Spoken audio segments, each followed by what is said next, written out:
algunas aportaciones de los católicos al servicio del progreso de la humanidad.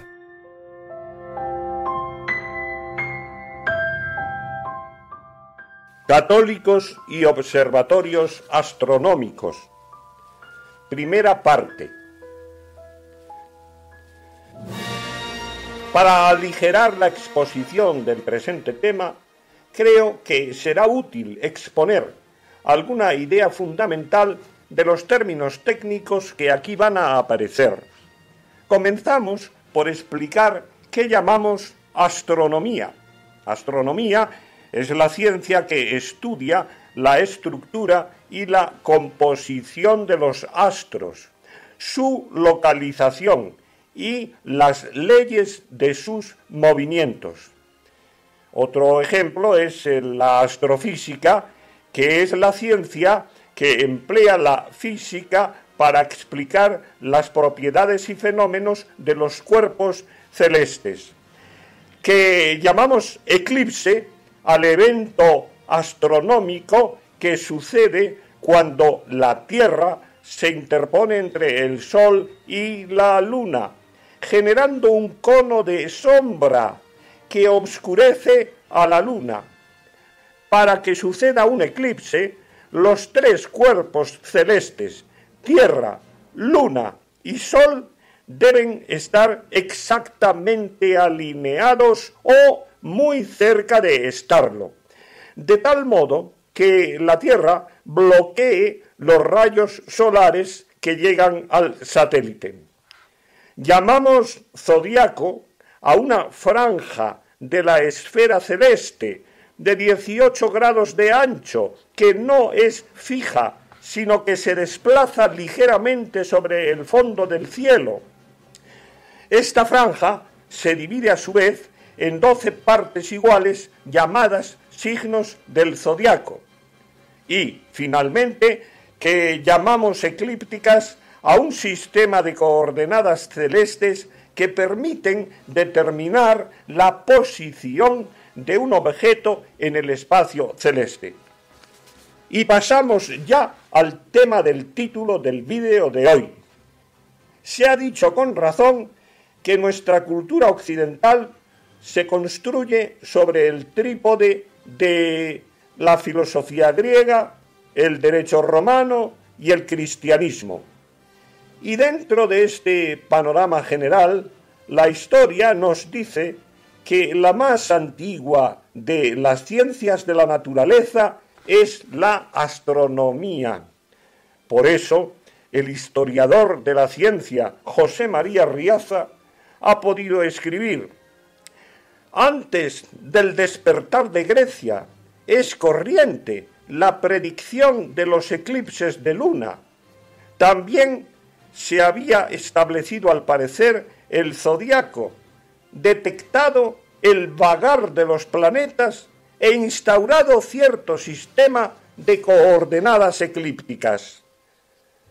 Claro que si antes de la aparición de la ciencia griega se habían alcanzado estos logros astronómicos, cuando por fin los sabios de la también denominada península helénica irrumpieron en la escena mundial, fue tal su número y calidad que justificaron con creces para su patria el título de cuna de la cultura occidental. Bástenos citar solo algunos pocos ejemplos, como el de Tales de Mileto, Pitágoras de Samos o el inmortal Euclides. Pero si solo el estudio de una amplitud y extensión que aquí no podemos ni soñar haría justicia a la aportación de los sabios griegos en astronomía, algo parecido nos sucede con la contribución católica a esta rama del saber. Rama del saber, la astronomía, de la que se ocuparon los hijos de la Iglesia casi desde los mismos orígenes de la institución fundada por Cristo, y no sólo por razones de interés comunes a cualquier amante de la cultura, sino también por una razón específica de los cristianos, por una razón litúrgica. Es bien sabido que medimos el tiempo de nuestra vida por el movimiento de los astros, que el año no es sino el tiempo que emplea la Tierra en dar una vuelta alrededor del Sol o movimiento de traslación, y el día, el tiempo que emplea la Tierra en dar una vuelta sobre sí misma o movimiento de rotación. En definitiva, que los astros son como nuestro reloj, y por eso, cuando los cristianos de Oriente y de Occidente tuvieron que ponerse de acuerdo para situar con toda exactitud el día de la Pascua de Resurrección, para estabilizar la fecha de la Pascua, buscaron la solución en los astros. Y así nos centramos ya en el título de este artículo: Católicos y observatorios astronómicos, primera parte. Hablemos pues del Observatorio Vaticano, uno de los más antiguos de Occidente, que nació por disposición del Papa Gregorio XIII bajo la dirección del astrónomo dominico Padre Ignacio Danti. Corrían los años 1579-1580, pero en la misma Roma los jesuitas fundaron en vida de San Ignacio el llamado Colegio Romano, que iba a tener su propio observatorio astronómico. Es tarea difícil seleccionar con acierto las aportaciones que hicieron los jesuitas directores de este observatorio por el número y la calidad de las mismas, y las limitaciones de espacio nos obligan a citar solo algunas de ellas. Así el caso del padre Cristóbal Grienberger, inventor de la montura paraláctica o ecuatorial para los telescopios, que permite seguir con comodidad la marcha aparente de los astros, y que ha pasado del citado Colegio Romano a ser empleada por todos los observatorios del mundo. En 1624 se incorporó al Colegio Romano el brillante matemático, físico y astrónomo alemán Cristóbal Scheiner, procedente de la Universidad Alemana de Ingolstadt, donde había descubierto las manchas solares en 1611, poco después de Galileo Galilei, y con independencia de éste, observando el uno el Sol en Alemania y el otro en Italia, sin información recíproca de sus trabajos. El padre Scheiner mereció el título de fundador de la heliofísica, que es la ciencia que estudia la naturaleza física del Sol. El padre Nicolás Zschuky, con la sustitución del objetivo en el anteojo astronómico por un gran espejo cóncavo, inventa hacia 1616 el telescopio de reflexión.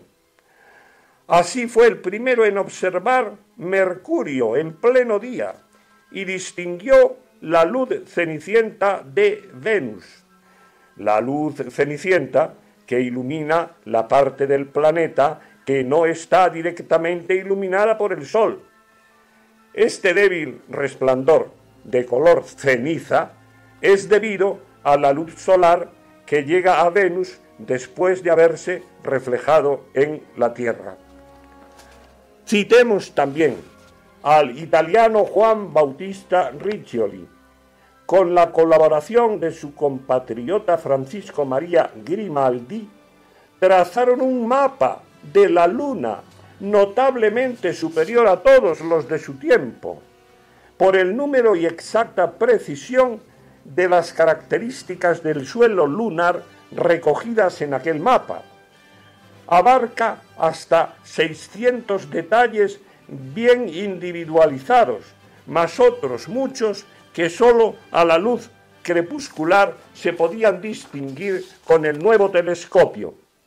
El mapa corrige, añade o suprime con extraordinaria minuciosidad muchísimas indicaciones de los mapas ya confeccionados por los astrónomos en la primera mitad del siglo XVII e introduce en él una nueva nomenclatura que ha perdurado en gran parte.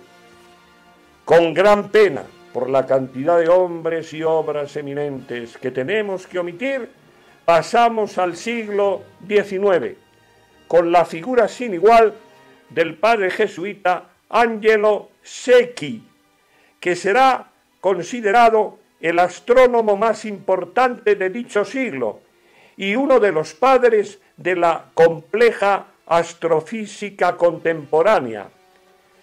Fue el primer astrónomo que estudió electroscópicamente las estrellas y las clasificó de acuerdo con su espectro luminoso. Esto, en palabras más sencillas, esto vendría a significar que cada estrella tiene como una luz propia que la caracteriza y que vendría a ser como las huellas digitales en los seres humanos. El valor de esta clasificación de las estrellas por el padre Secchi es muy notable porque la astronomía hasta entonces siempre se había limitado al estudio de las posiciones y movimientos de los objetos celestes, pero a partir de ahora se pudo empezar a conocer la constitución química íntima de las estrellas. Además de muchos otros trabajos, inventó un meteorógrafo para adelantar el conocimiento de los cambios de la temperatura y estudió la variación del magnetismo terrestre. Un asteroide, un cráter de Marte y otro cráter junto con una montaña en la Luna llevan su nombre. Concluimos con este breve dato histórico. Cuando la Compañía de Jesús fue suprimida en 1773, 30 de los 130 observatorios que había en el mundo eran dirigidos por jesuitas. Otros eclesiásticos, de los que hablaremos próximamente, dirigían otros observatorios.